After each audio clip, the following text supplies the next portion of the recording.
정부가 이번 주 금요일 새로운 사회적 거리두기 체계를 발표합니다.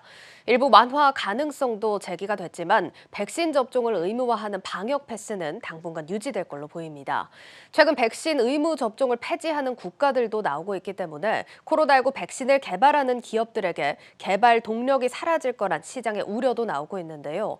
국내 백신 개발 업체들은 독감을 같이 예방하는 콤보 백신을 만들거나 보급률이 낮은 해외로 판로를 개척하고 있습니다. 정재훈 기자입니다.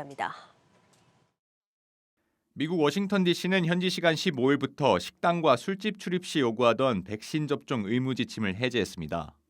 앞서 뉴욕주도 실내 공공장소 입장 시 필요하던 백신 접종 증명을 폐지했고 영국과 독일 등 유럽 국가들도 접종을 강제하지 않기로 했습니다. 치명률이 낮은 오미크론 특성을 반영한 정책이지만 갈수록 부담되는 정부의 방역 비용을 줄이고 일상 경제를 살린다는 목적이 큽니다. 국내를 살펴보면 오는 18일 새롭게 나올 거리두기 조정에서 당분간 방역 패스가 유지될 방침이지만 점차 해제 수순을 밟을 거란 관측입니다. 문제는 백신 접종 의무가 사라지면서 코로나19 백신을 개발하는 기업들의 개발 동력이 약해질 거라는 점입니다. 백신 접종률이 점차 낮아져 백신 수요가 줄어들 거라는 지적입니다. 올해 상반기 자체 백신 상용화 계획을 가지고 있는 SK바이오사이언스는 백신 보급률이 낮은 국가를 대상으로 자체 마케팅을 펼칠 방침입니다. 또 향후 코로나19가 독감처럼 일상화되는 시기에 맞춰 독감과 같이 예방하는 콤보 백신을 개발해 올해 임상시험에 진입할 계획입니다. 자체 백신 임상 3상에 진입한 유바이오로직스도 필리핀, 방글라데시 등의 국가에서 임상시험을 확대해 수출할 계획을 잡고 있습니다. mRNA 백신을 개발 중인 아이지는 남아공 등 아프리카에 부스터샷용 백신을 공급할 예정으로 오미크론 변이 중심으로 연구를 지속하고 있습니다. 빠른 시간 내에 아프리카 쪽의 임상을 좀 확대를 해서 아프리카의 임상은 오미크론군을 한 군 추가해서 후기 임상은 다 오미크론 중심으로 하려고 해요. 해마다 독감처럼 백신을 맞는다고 하더라도 안전성이 중요해지니까 저희는 아직까지 부작용이 한 건도 없거든요. 현재 전 세계 독감 백신 시장 규모는 약 6조 원에서 2024년 10조 원 규모로 성장할 전망입니다. 국내에서도 매년 약 1,500만 명이 독감 백신을 접종한다는 점에서 백신 개발 기업들은 코로나19가 독감처럼 일상화돼도 사업을 지속할 수 있을 거라고 판단하고 있습니다. 독감 백신도 여러 변이를 포함할 수 있는 đặc 백신으로 이제 업그레이드를 시켰는데 코로나 백신도 아마 이제 그렇게 될 것으로 예측되고 지속적으로 수요가 독감 백신처럼 일어나 독감 정도의 시장 형성을 할 거라고 이제 예측들을 하고 있더라고요.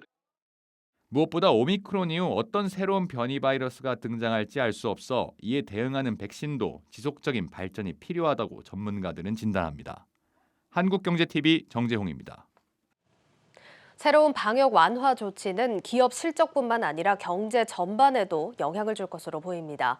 특히 글로벌 공급망 문제로 인한 인플레이션 문제가 커지는 상황에서 완화 조치로 인한 소비 심리가 살아나 물가를 더 자극할 수 있다는 우려가 나오고 있습니다. 이어서 한창일 기자입니다. 유럽 주요 국가가 코로나19와 공존을 선택하면서 우리 정부의 움직임도 빨라지고 있습니다. 이미 영국과 스웨덴, 덴마크 등에서는 대부분의 방역 조치를 해제하고 위드 코로나를 선택했습니다. 영국이나 이런 것처럼 북유럽 국가, 덴마크, 노르웨이 이런 국가들처럼 거기는 이제 일괄적으로 다 풀었거든요. 마스크 같은 경우에도 의무가 아니라 권고 정도로 하고 있고 외국도 이제 보시면 아시겠지만 마스크 안 쓰고 다니시는 분들이 되게 많거든요. 정부도 다음 주부터 적용하는 새로운 방역 정책을 앞두고 각계각층의 의견 수렴에 나서고 있습니다.